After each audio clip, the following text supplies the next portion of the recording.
ladies and gentlemen, give it up for Phillip Reiss.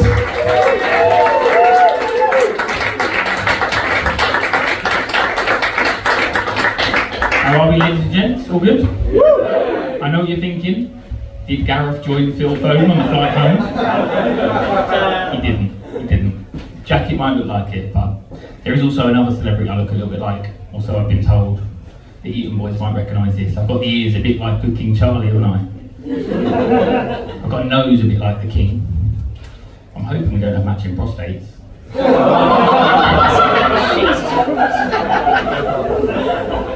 got a hairline a bit like his eldest son as well, right? Hidden, it's there. Or only son, depending on what newspaper you read. One thing I have got to make sure I avoid is those sausage fingers.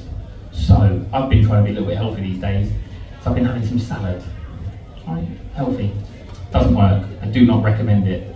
Tried my suit on at the weekend, it doesn't fit. Now it fit before I was eating salad. That's all I'm saying. I also went to the gym. Right? It's not for me. Not only did I end up with aches and pains in places I didn't know I had, got a parking ticket. And last week, did you read the source of E. coli? Lettuce. So I would recommend you stay well away from healthy food because it's clearly not. Anyway, enough about healthy food. A little bit of a tale or two about the happy marriage that I'm in. Honestly, it is. Don't knock it. So my wife and I, we've got two cats, Joey and the cock block. Now, the cock block is a lovely cat. She will sit next to me, on me, around my feet, around my chest, anywhere that will stop my wife and I being at any time together. And I think my wife has now decided that's my fault. I'm not sure how, but she's given me a couple of little clues. Right? We went to Spain. She woke up for the afternoon siesta and she got one of those giant bags of crisps when she woke up. The only ones we can only get abroad, right? Or in Costco if you've got the card. She devoured that entire bag and did not offer me one single crisp. Right? That's not the problem here, that's not even a reason for divorce, but she looked me dead in the eye, right? And she went, that's the best 15 minutes of my life. So, Cockblock's got a lot to answer for. It does get worse. We watch TV a lot, obviously, me and the cat, and the wife somewhere in the room. We got one of those smart TVs. Right? When you pause it, you get the pictures and the happy memories from your time together. Picture popped up last week from 2014. My wife looked up, she went, I still look just as good as I did 10 years ago. Now I'm not a stupid man. So not only did I kind of agree, I went, actually no, you look even better than you did 10 years ago. Brownie points, right? She didn't even look at me this time and she went, you could do some Botox. So the appointment's next week. See if it works. And then her favourite activity when we're driving, right? If we see a cyclist down the road, she's like, a cyclist over there? Right, I can see. You're driving a bit close. I'm not. And her arm will slowly go out the window. So if I can touch that cyclist on the bum, you're driving too close. Now is that for my benefit or their safety? I'm not convinced.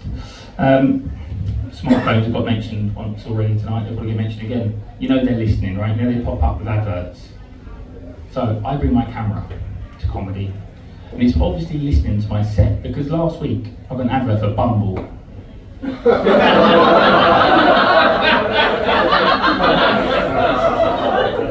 I'm not giving in so easy. So I've decided, my wife and I, we're going to jazz things up. We're going to, really make this the best, happiest marriage it can be. So, as I said, for the comedy, the camera's in the corner of the room. Done the same in the bedroom. Turns out my comedy career and my sex life are basically one and the same. Right? Literally, no laughter. One up. What's the second thing I was going to tell you about my sex life you didn't need to know about? I don't know, so we'll skip that. We'll go to the third. Very little progression. Ladies and gentlemen, it did not work. So the next step in this little marriage, we as with everyone else, cost of living crisis, so instead of going abroad for holidays, we've decided to do the A to Z around the UK. Cities, towns and villages from A to Z. We've done Bournemouth, we've done Cambridge, recently Ducklington, in the Cotswolds, very nice. We're struggling a little bit though as we start to plan ahead. City, town or village, beginning with a Z. Anyone? No, that's the silence it deserves, exactly. We've got 2 options so far. In Cambridge, the Museum of Zoology. I mean, it's a stretch. Also, it's a shit zoo. Stuffed animals on the wall. That's it. Don't go, don't recommend. But where we live, in Slough, that should at least get a laugh, come on. Pity laughter, if you will. The first zebra crossing in the UK ever was painted on the floor in Slough. No one ever stops it. Kids will walk straight through. Right? They don't look up. The police, blue lights on or off, will keep driving through. And now this is Slough, so obviously blue lights are on more than they're off. Cyclists, they pedal straight through. Do you know why? Because my wife is there, I'm out the window.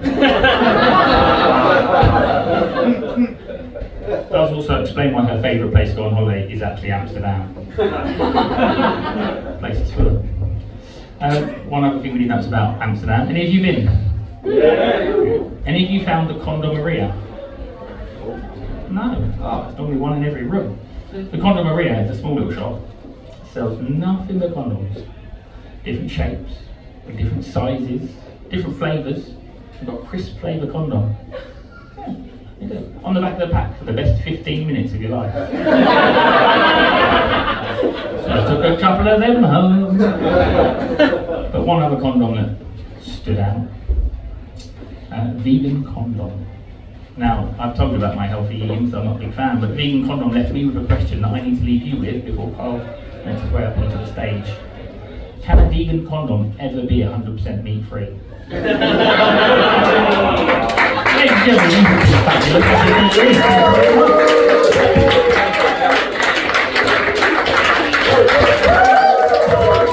Fabulous, fellow reasoning, was you together? If you never